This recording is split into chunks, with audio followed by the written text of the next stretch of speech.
come back to that point in a while. In the meantime, I want to say that the ministry that I'm coming to is obviously quite different from the one I left in 2011 in terms of the economic environment that we are experiencing as a country today. The economic environment meaning that the cost of living is escalated beyond what we had imagined.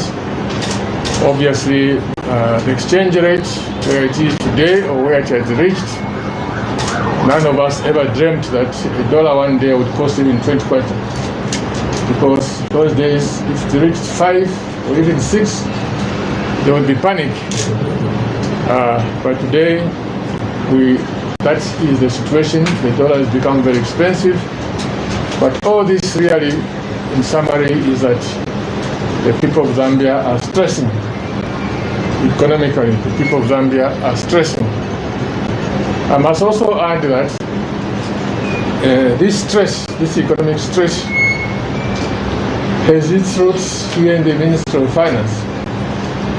The stress arises from the fact that Zambia, over a relatively short period of time, has just borrowed too much money.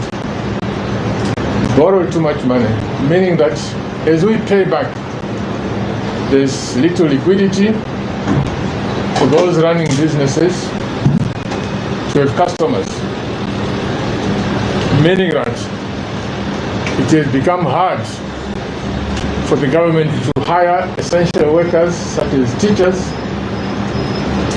health workers, or indeed even to provide meaningful salary increments to the workers of the public service. So that's the difference that I come to, which was not there before. And it is this difference, it is this stress that has led the people of Zambia, more especially the youth, to say to our colleagues, the one who were in charge before, please go and take a rest. Let's try a different team. Therefore, this administration, we are focusing, or we are going to focus a lot in economic issues. We don't care much about how your nose looks like. We don't care much about whether you are tall or short. We don't care much about what language you speak. That is not our politics. Our politics is what can we do to reduce and remove the stress that the people of Zambia are experiencing. How can we create jobs for the millions of youth who are roaming the streets, starting from those who have just ended grade 7, grade 9, grade 12, university graduates, because unemployment is now right across the whole spectrum of society. So our focus will be how to generate, not how to generate, but to generate jobs for the young people through, number one, those where government is able to hire or should hire, like teachers and health workers. Within our means, we are going to put some steam into that. We know that there are about 50,000 trained teachers alone who are out there looking for jobs in the teaching service, and indeed those jobs are necessary. Those of us running rural constituencies, we know that teachers are desperately needed. So we'll do something about that problem so that perhaps in the next 5 years we can get back to normal, whereby essential workers such as teachers, health workers are employed and put on payroll. That is the contribution of the government. But there's a limit to which government can do to absorb the youth off the streets. How many teachers can we employ? How many policemen can we employ? These are just thousands. But we know there are millions of young people looking for jobs. And those jobs must come from the private sector. So you see what we are going to do. We are going to do a lot to drive up the agenda in the private sector. We will push hard to make sure that our mining sector expands. The mining output has been stuck for the last 10 years with about 800,000 metric tons of copper per year. We are going to push aggressively so that mining output in the next 10 years comes to something like 3 million tons. By the end of this current mandate, we want to push mining output to something close to 2 million tons per annum from 800,000. Why? Because mining, as you know, is the one that gives foreign exchange, is the one that gives some employment, is the one that provides employment in many sectors that are related to mining: transport, banking, insurance, repairs, spares, construction. All those are related to mining. So we are going to push very hard for the mining sector. And the good thing is that the price of copper is projected to remain high for many, many years. It's going to be the new oil. In the 1970s, oil was the in thing. Now copper is the in thing because cars are no longer going to use petrol. They are moving towards electrical systems. So we are going to push the production of copper by creating a good environment for more investments to be done. And you'll be amazed how much foreign exchange this country is going to make with this price of copper. You will not know what to do with the dollars that this country will be receiving. Our problem may just be the dollar becoming too cheap as we drive this process. We are going to make sure that there is value addition. We are going to persuade credible investors to put investments into these multi-facility economic zones, which have been dormant in the last 10 years. So that in those emphases, we can draw copper wires. In those emphases, we can do copper alloys. You see, like that lock there, the one that looks like gold, that's a copper alloy. It's copper mixed with something else, which currently is imported. Our job is to make sure that items like those,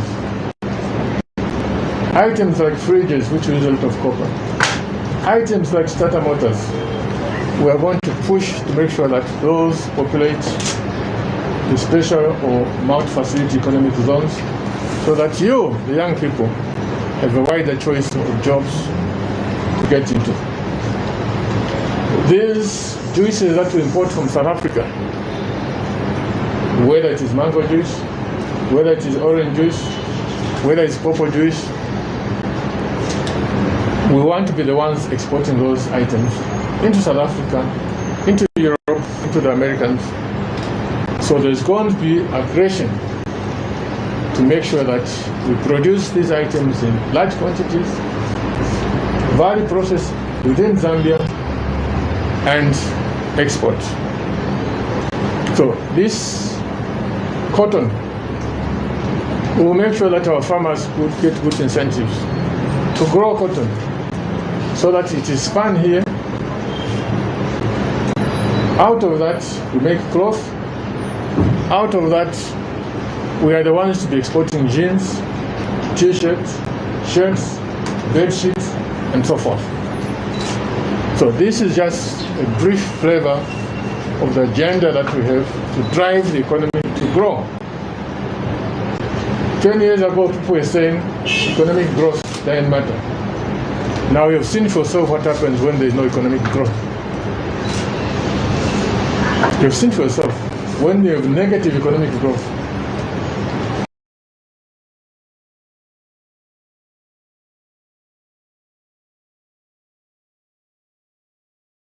Look at the poverty that is emerged.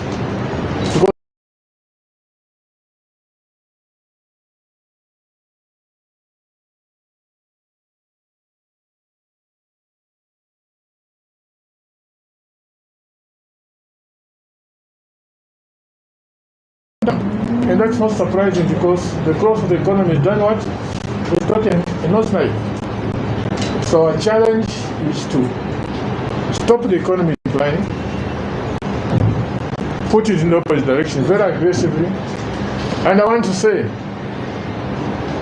we are benchmarking ourselves very aggressively. Benchmarking means what we intend to be in the next 10, 15 years.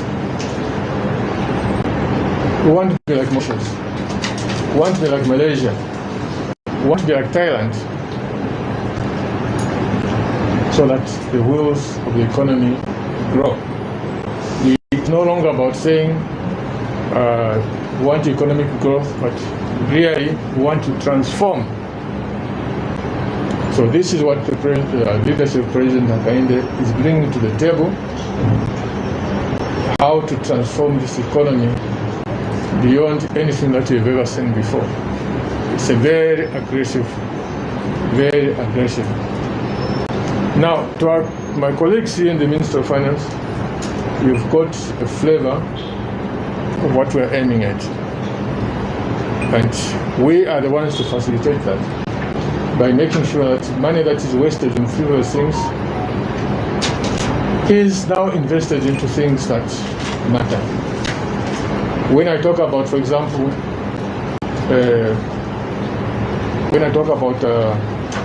producing 3 million tons of copper, there is a role for government, there is a role for private sector. Our role as government is to make sure that there is infrastructure going to where copper ores are discovered. You can't say there's copper there, but there is no road going there, there is no power going there. Yes, copper is there, but you will not be able to mine. When we're talking about tourism, it's no good to say we have animals, we have Victoria Falls, we have this and that. These items are in the bush. How do you go into Liwa, where I come from, and say, want tourists, where are they going to sleep? Under the tree? Yes, they can sleep under the tree, but they will leave very little money. So the idea is to make sure that infrastructure, which is the responsibility of government, ST, goes to where it can unlock investment.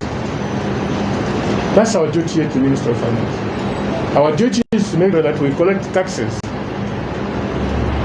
so that we can train our people, train the young people, they are skilled, so that all these investments that we are talking about, the Zambians are not bystanders. The Zambians are participants because they can supply, they can work, provide professional services. So that is the agenda, Mr. ST. The money is going to be utilized carefully on things that assist the social sector, on things that generate more revenue for the country, so that growth keeps on exploding. Wastage is to come to the end. As you see me here, I say that the 10 years when I was a private member of parliament representing a rural constituency, for me that was very good training. Very good training because when we talk about shortage of teachers, I've seen it. Schools where I went, primary school where I went before going to secondary in Hillcrest and Livingston. That primary school today is a basic school, but the number of teachers who are there are less than the number of teachers who were there when it was only up to grade 7.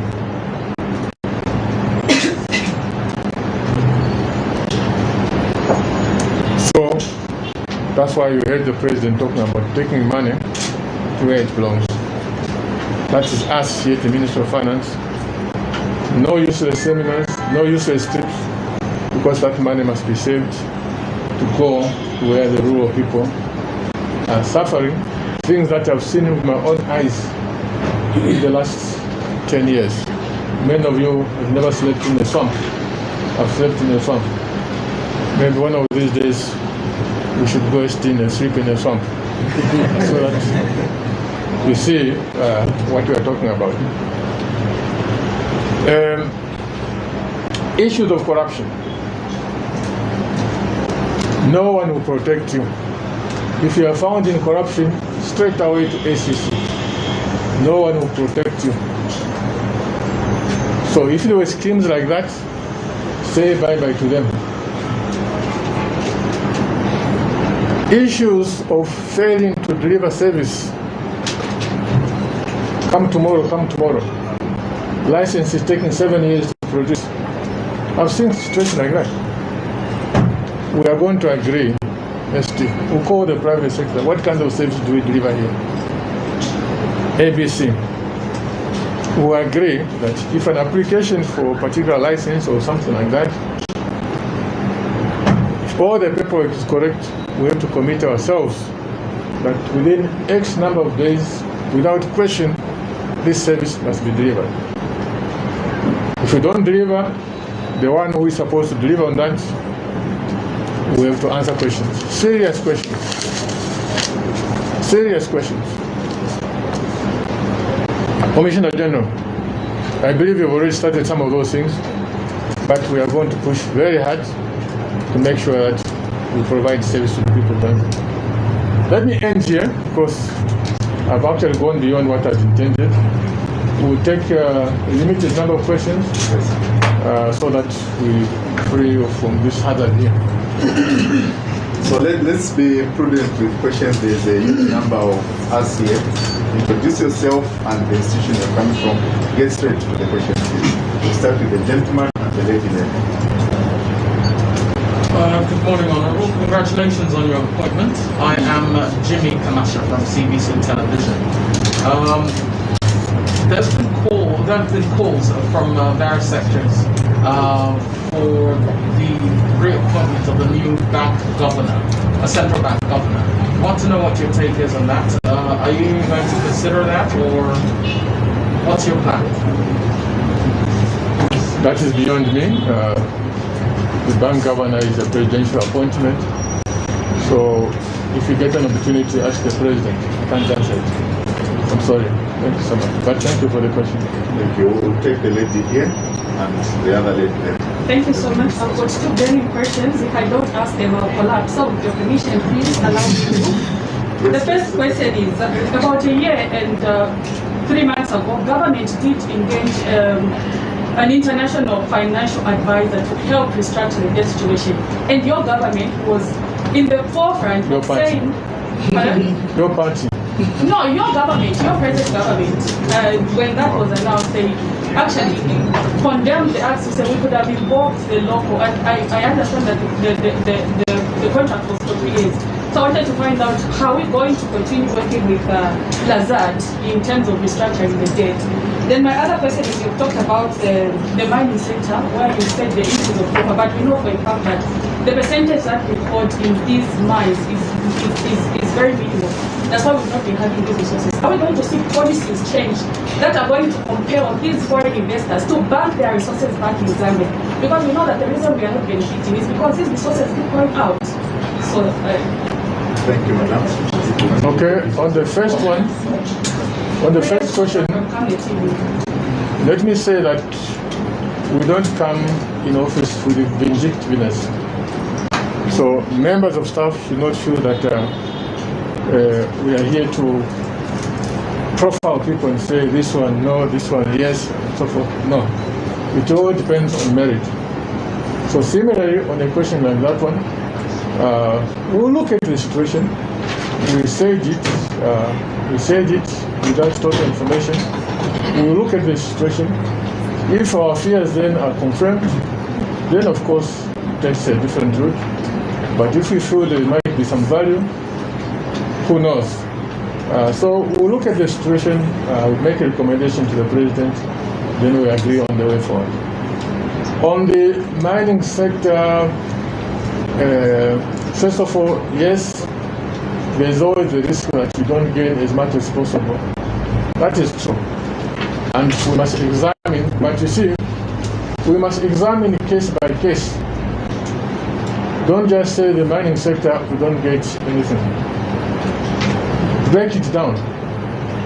Which mining company is doing its fair share? Which mining company is not doing its fair share? Don't just lump everything like that, then you are at risk of making mistakes. For those that we are not getting a fair share, there will be hard questions. Where is the problem? How can we resolve that? But indeed, the issue of driving up production is fundamental. Somebody, I think the president would like saying, you cannot share poverty. And unless you increase poverty in the first instance by raising production, unless you do that, you're at risk of trying to extract something out of nothing. Our colleagues in Congo, 2011, they were producing less copper than us. Not so. Today, they are almost producing double the amount of copper that Zambia is producing. Congo DRC. That's why even the economic stress there in Congo DRC, you don't hear it as much as what it is in Zambia. What's the trick? Raising production.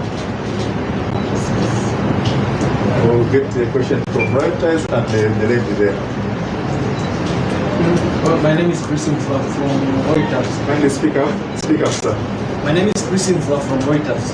I just wanted to find out how you plan to address the question of Zambia's debt and discussions with the IMF regarding the program. Maybe the lady before the minister comes in. Thank you so much. Good afternoon. Congratulations on your appointment, Honorable. My name is Esnat Lungu from Spring TV. My first question is related to my colleague here. So there are concerns among stakeholders that you're finding yourself in a place where there's you'll be operating under a tight fiscal space, looking at the country's fiscal deficit and the debt that we have. So how are you going to address this? What's your plan? What's your plan regarding having more financial resources to begin your economic operations? My second question is, we've been informed that there's a debt restructuring team that the president has appointed. I don't know if you can disclose to us who is on that list. Thank you. Thank you very much. It is true.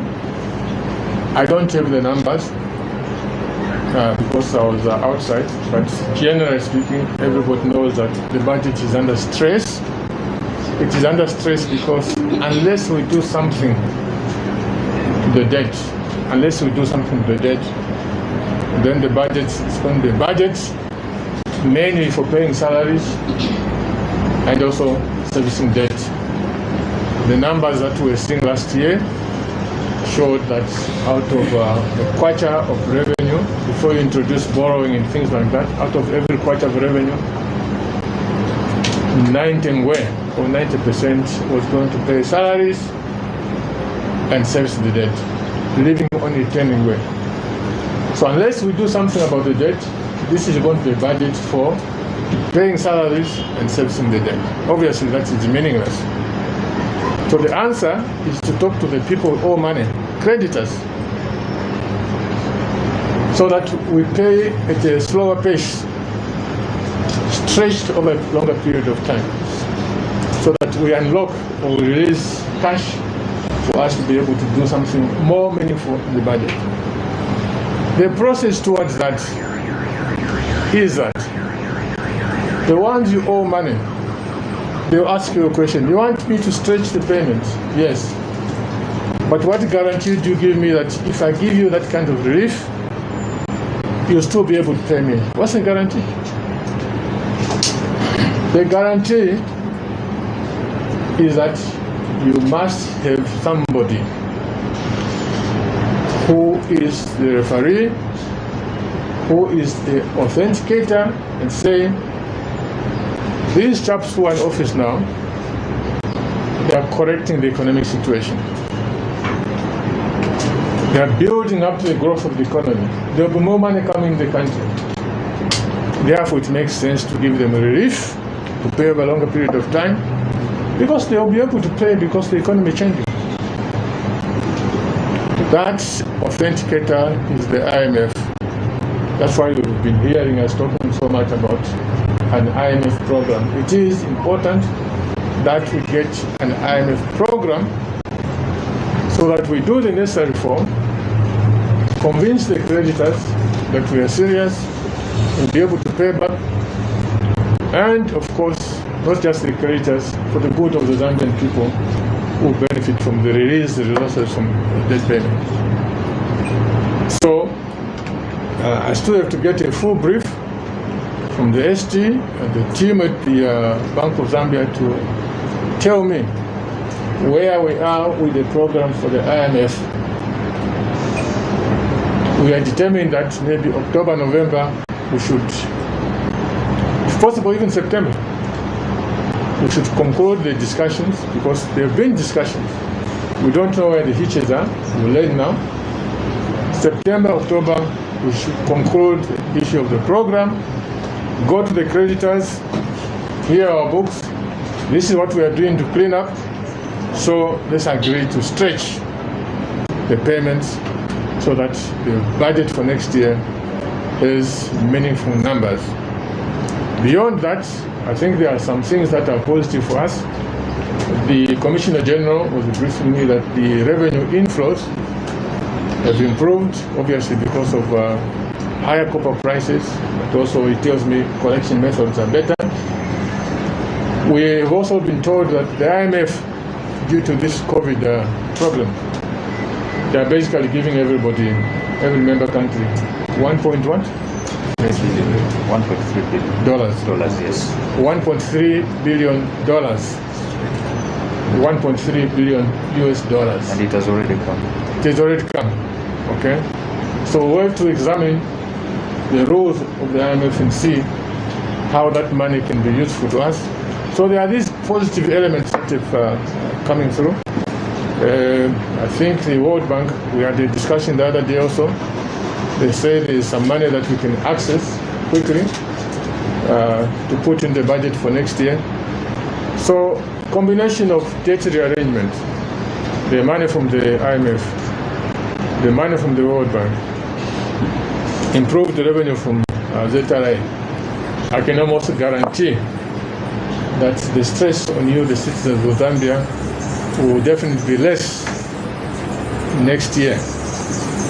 And the exchange rate should move. The exchange rate should move, given all these factors. It should also move because there were some people who did not trust the management of the previous government's economy. They thought that as long as they left their money here, there was a risk that one day things could blow up, one day they would be returned to exchange controls, to conserve the little reserves that were there. So quickly, they took out their dollars, packed them in all sorts of places. But now when the confidence is coming, and them also knowing that the exchange rate is definitely going to appreciate, that's why partly we see a flurry of people bringing back dollars before they lose out. Because some have already lost out. And they brought their dollars when the exchange rate was 22. For every dollar they would 22 quite. Now for every dollar they can only get 60. I don't know what the exchange rate is today. So I'm sure many, all I can tell to them is that you have nothing to fear. This is a government that is going to be friendly to enterprise, business. If you delay bringing your dollars in the country, that is up to you. You may end up receiving only 9 quarter to a dollar or something like that. Who knows? I can never predict. So this is where we are. And I think the people of Zambia require relief. They've been under stress for far too long. If you go in these markets, look at where the prices are. Because we import. My second question, Honorable, was on the debt restructuring. Oh, no, I have no information on that. So. Thank you very much, Honorable Minister. I think let's welcome the Minister to the Ministry with a round of applause. The staff and yourselves, come on.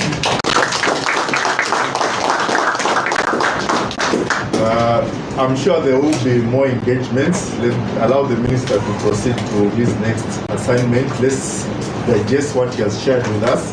And in the process of budget preparation, we may have an engagement or two with the public or interest groups. Therefore, you can come there and ask your questions. Unless you have some concluding remarks to your briefing, Honorable Minister. Well, I thank you a lot, colleagues.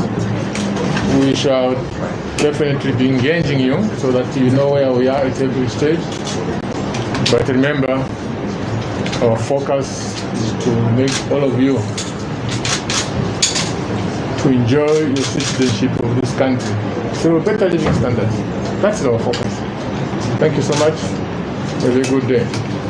Thank you, Honorable.